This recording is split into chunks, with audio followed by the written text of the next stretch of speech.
Imaginez un monde globalisé, une planète sous étroite surveillance, où les hommes sont programmés, formatés, conditionnés pour accepter leur servitude.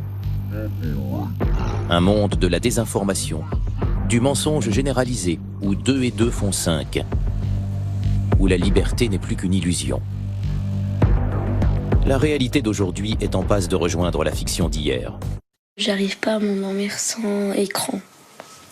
Ça peut être ma Switch ou mon téléphone. Il me faut un écran. TikTok est le réseau social le plus addictif qui ait jamais existé. Vous zappez, ça s'arrête jamais. J'ai fait ça des dizaines de fois. Huxley pensait que nous nous autorisions trop à nous faire manipuler, à penser que nous étions libres alors que nous ne le sommes pas. Chaque fois que nous recevons une notification, notre cerveau libère une dose de dopamine. C'est l'hormone du plaisir, de la motivation et de l'addiction. La satisfaction est fugace, mais les neurones en gardent le souvenir. Nos écrans sont alors assimilés à ces shoots de petits plaisirs. Huxley nous prévient ainsi que nous pourrions aller vers une société qui nous contrôle tous par le plaisir et non par la souffrance. Et ce serait alors une civilisation de laquelle il serait bien plus difficile de s'échapper. Qui va se rebeller contre le plaisir ? Et en effet, on y consacre, là, on voyait 4 heures de temps en France, mais songez qu'aux États-Unis, les gens de 18 ans consacrent 6h40 à leurs écrans.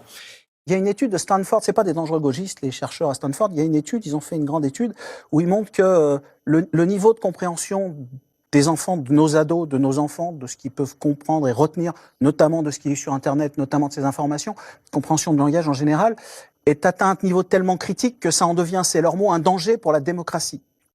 Je comprends que les gens apprécient de faire des vidéos marrantes, mais le problème, c'est que TikTok est soumis au gouvernement chinois. Ici, TikTok s'appelle Douyin. Qu'est-ce que fait Douyin ? Douyin va collecter vos réactions par rapport à du contenu qui vous est proposé. Donc une vidéo qui va montrer un animal, qui va montrer un type de sport, Douyin va comprendre que vous aimez ce type de sport. Douyin va comprendre que vous aimez ce type de couleur. Douyin va comprendre que vous aimez ce type de musique. Douyin va comprendre que vous aimez ce type de paysage. Toute cette information, c'est une information qui n'a jamais été déclarée par le consommateur. C'est une information que Douyin a mesurée de par les réactions du consommateur. Pour la première fois, un réseau social made in China séduit massivement les Occidentaux et offrirait à Pékin le cheval de Troie le plus puissant qui ait jamais existé. Et c'est là qu'est le problème. TikTok est capable de faire des rapprochements, des liens entre les différentes personnes. Et ça peut être transféré au gouvernement chinois. Mais n'est-ce pas le même problème avec Facebook, Instagram ou Twitter ?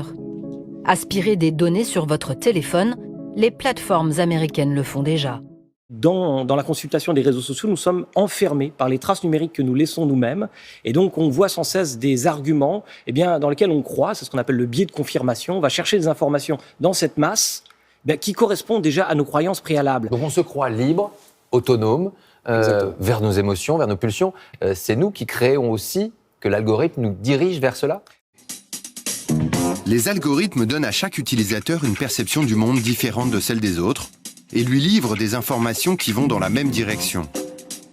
Chaque individu sur la planète a son propre fil d'actualité, qui ne ressemble pas à celui du voisin. Chaque profil vit sa propre version de l'événement et surtout, chacun a son coupable. L'information classique produite par des professionnels est quasiment invisible, balayée par tout ce que Facebook choisit de pousser sur les murs de nos infiltrés. Donc Facebook est un accélérateur de contenu, mais il n'accélère pas tous les contenus de la même façon. Ce qu'on constate sur Facebook, c'est que l'information, professionnelle et rigoureuse, est moins accélérée que d'autres contenus beaucoup plus émotionnels et beaucoup plus outranciers. Certaines études ont montré, y compris en Chine, sur le Weibo chinois ou aux États-Unis, que les messages les plus facilement partagés sont les messages de colère, d'indignation morale. L'effet de caisse de résonance des messages haineux, selon une étude du MIT, il se diffuse 6 fois plus vite que les autres messages. Et puis, certains algorithmes mettraient en avant des contenus parfois douteux de façon automatique, puisqu'ils produisent plus d'interactions. Créer de l'émotion, de la colère chez les utilisateurs, cela a un but bien précis. Vous allez rester beaucoup plus longtemps si vous êtes énervé par un contenu que si vous êtes confronté à une position médiane, mesurée, balancée. En gros, le succès d'un contenu pour Facebook dépend du temps que vous allez passer sur ce contenu, sur ce post, sur cet article, sur ce live. Le but de Facebook, c'est de capter le plus possible de votre attention pour vendre le plus possible de publicité. Sur cette plateforme, cette espèce d'horrible mélange des genres, c'est ce qu'on appelle l'indivision. Une photo de petit chat ou des croix gammées, ça n'a pas d'importance. Tout ce qui compte, c'est l'attention qu'on va capter et, grosso modo, votre temps de cerveau disponible. Si vous n'utilisez plus Facebook parce que vous trouvez que c'est très mal, vous utilisez les entreprises satellites. WhatsApp, Facebook, Messenger qui sert à communiquer, tout ça, ce sont des données personnelles captées par Facebook qui vont lui servir à, ensuite, capter votre attention pour vendre des publicités. Derrière les écrans, des algorithmes ont pris le contrôle de nos cerveaux. Ces supercalculateurs ont été créés pour capter notre attention et nous maintenir toujours connectés. Si vous le recevez une fois, vous pouvez douter. Si vous le recevez 100 fois, vous allez moins douter. Mais alors si vous le recevez 1 million de fois, pour vous, c'est la réalité. Et donc votre opinion va être construite sur ces flux d'informations.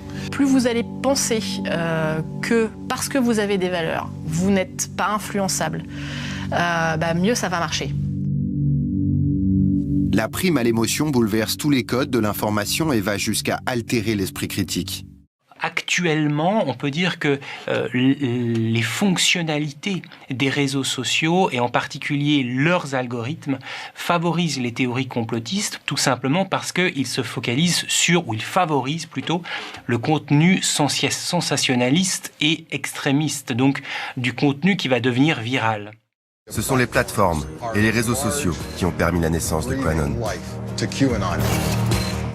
C'est ça qu'il faut avoir tout à fait en tête. C'est-à-dire que ces flux de crédulité, ces épidémies de crédulité qu'on observe dans le monde numérique, elles sortent du monde numérique, elles s'incarnent dans le monde réel.